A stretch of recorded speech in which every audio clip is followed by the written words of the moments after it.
Good morning, Steve and Brynne here. I think this is going to end up being the Steve and Brynne show because, goodness, um, when you have a good cat, and I would say I just don't know any bad cats, but but when you have a good cat, even if she's attacking your headphones because they were there, they maybe looked like a snake, a two-headed snake, and so she had to just attack them. But I think by just starting off like this, I'll have all those people who were clickbaited but really didn't want to hear anything are gone. And then those that remain are the people that maybe actually want to hear something. And so now she's taking the tarot cards and spreading them. It would be nice if I could just videotape her and what she's doing right now. She's rubbing the corner of the computer and making it kind of move around. I'm just going to see if I can't just turn, well, no, I'm not going to turn it. I'm just going to leave it right where it is and just describe it to you. Now she's attacking the part of the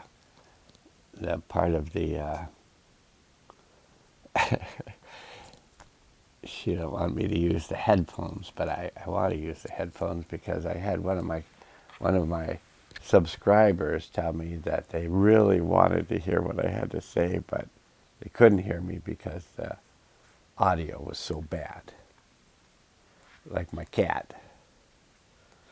So, this is me when I am talking to my cat.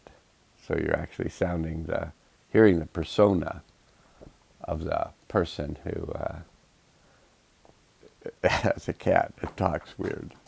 And so she just knocked the container for the tarot cards off the bed. So now she's going to stay busy and I can focus. And I want to just see if I can learn to just focus on the moment with a cat. Okay, so we got cards today. And the first card we got, relating to what we've been working with, I'm not going to call it the past anymore. I'm just going to call it what we've been working with, which kind of gives it a little bit of a past sound to it, but it doesn't mean that we've passed it. It just means what we're working with. So I'm going to go with what we've been working with, what we are working with, and maybe the result of doing some work. All right, so here's the Queen of Swords, and maybe I don't know if I could just leave her here. Maybe I could, nah, I'll set her down. Okay, so the Queen of Swords.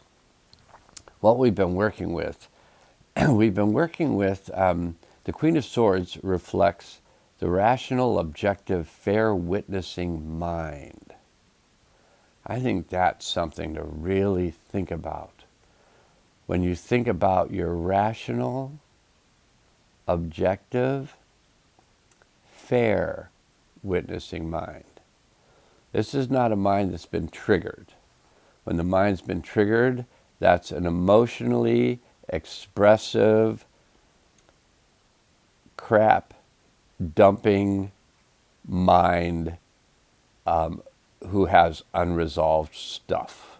And when I say that, you may take it personally and say, like, he seems like he's awfully mean when he talks about that, and really maybe I am. I just don't know. I'm currently in between the rational, objective, fair witnessing mind and the emotions that feel like they're a cloud in the air. And the Queen of Swords, she sits upon a huge cloud in the air with a sword in one hand and a mask in the other. She is the mask cutter. And I'm just going to say this. It makes me want to cry reading those words. And if you hear those words and you go, well, why would that make anyone want to cry? That's not the point. The point is, it's interesting. If we're going to be rational, objective, fair witnessing minds, the observer mind is the mind that looks at things with compassion and curiosity. So if you've never found yourself in compassion and curiosity, then that's something you can practice. You can say, I'm going to observe this from the observer mind. So you have the mind of the self, you have the mind of the self, which is what we're mainly in. And then we can have the experience of other, which we're in the mind that imagines what another is experiencing. And it may not have anything to do with what the other is experiencing. It just may be our imagination, or it may be actually what the other is experiencing. And then there's observer, which sees things with compassion, clarity, and curiosity. Very curious when looking at even oneself from an objective place. And then there's looking at self from inside oneself. There's looking at others, imagining oneself as others. So the Queen of Swords, she's the objective self. Objective. I'm having trouble saying that word. She holds a mask in her hand as a symbol of having cut through her own masks, roles, and defenses in order to retain her objectivity and clarity, and her childlike innocence and curiosity. The Queen of Swords is the counselor or the consultant in the royalty symbols. She has the ability to counsel and consult others and has the wisdom to seek counseling and consulting for herself when necessary. In Greek mythology, this symbol would be a picture of the goddess Athena.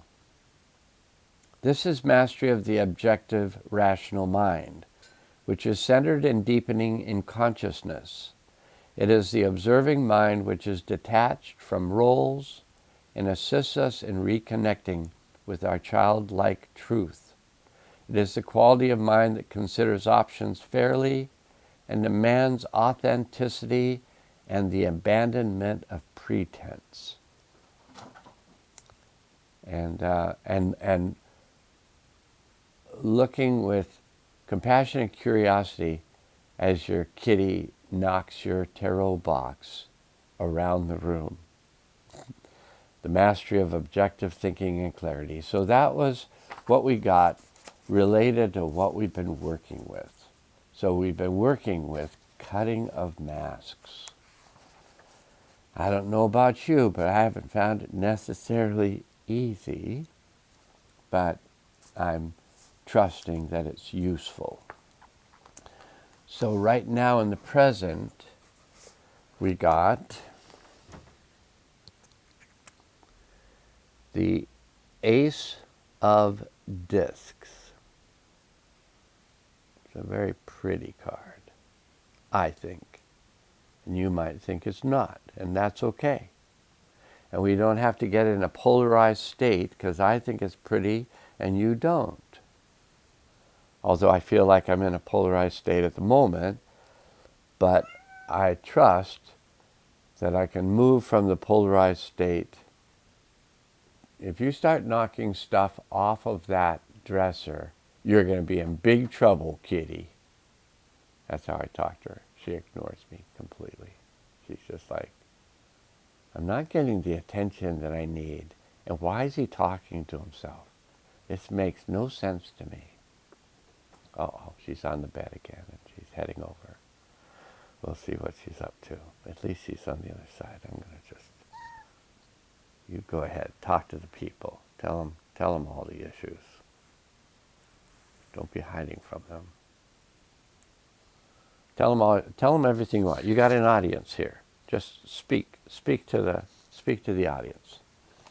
Okay, so currently what we're working with is the Ace of Discs. And the Ace of Discs is related to success that experienced both internally and externally. So we're not like kind of feeling okay about ourselves inside ourselves, but not feeling okay about the outside of ourselves, the external world or the people in it. So the Ace of Discs is what we're moving toward in the present, is both a feeling of success internally and externally. And this is represented by the 4 levels of success in consciousness: the mental, emotional, spiritual, and physical success. External success is represented by the coins with the coins and the crystals within the crystals in the center of the symbol. This card represents success that is manifested internally as well as externally.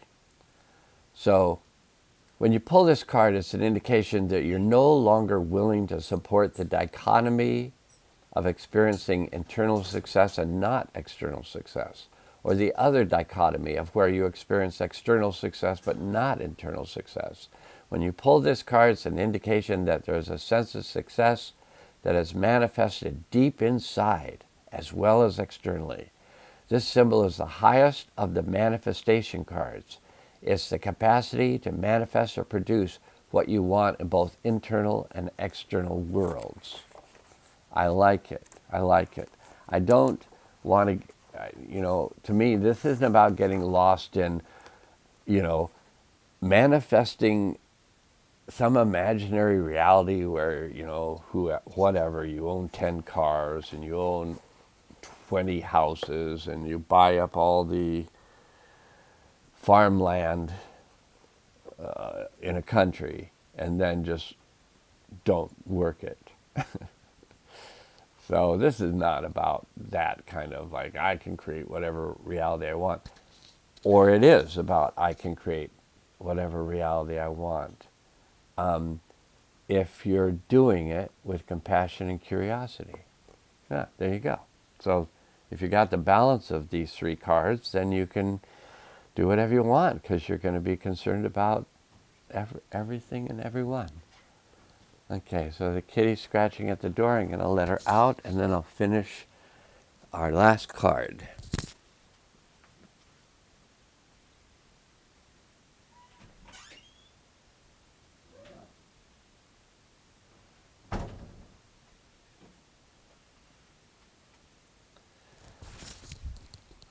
Okay, so the last card that we got is what we're going to be moving into by doing the work that we're currently doing in terms of coming into balance between our internal and external selves. The 10 of Discs is wealth or riches, abundance, prosperity. So if we work with these things in this way, by really, really changing, basically, I think any results you want to have are going to be due to change. All healing is due to change. So it's through your communication skills, which is Mercury, and through your organizational skills, Virgo, that you can manifest abundance or prosperity in a tangible way. But I think it's really useful how they talk about abundance and prosperity a little further down on the page. This card also symbolizes that by using your communication gifts, the 3 Mercury signs on the top 3 coins, your healing gifts, the healing caduceus, I can't say the word, or I can say it, but I don't know if it's correct, on the bottom coin. And I think the caduceus is that symbol that they use for American Medical Association. I don't know if it's an oxymoron, but I think it has to do with the energies running up and down the spine, which are called the Kundalini. I hope that was a good representation of it because I'm not looking at it. Okay, carrying on, using your healing gifts and your inspirational gifts, the coins which hold stars within them. You are able to manifest abundance, which is represented by the Hebrew symbols for abundance in the middle 3 coins.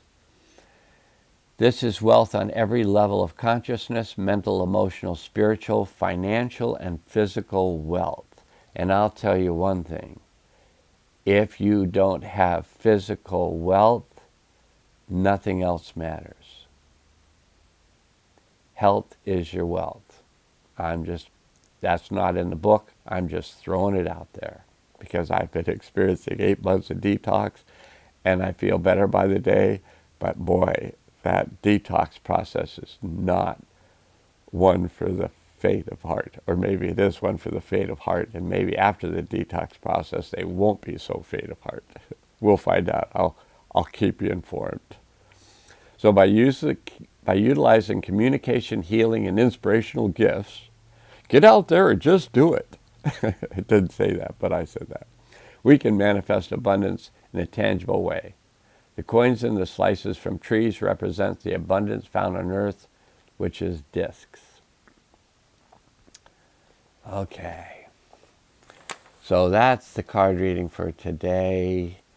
We're just going to, because I didn't want to so much get in the picture today, because I basically, well, I did comb my hair, so, but it's I just don't want to be seen today. That's it, except for my arm.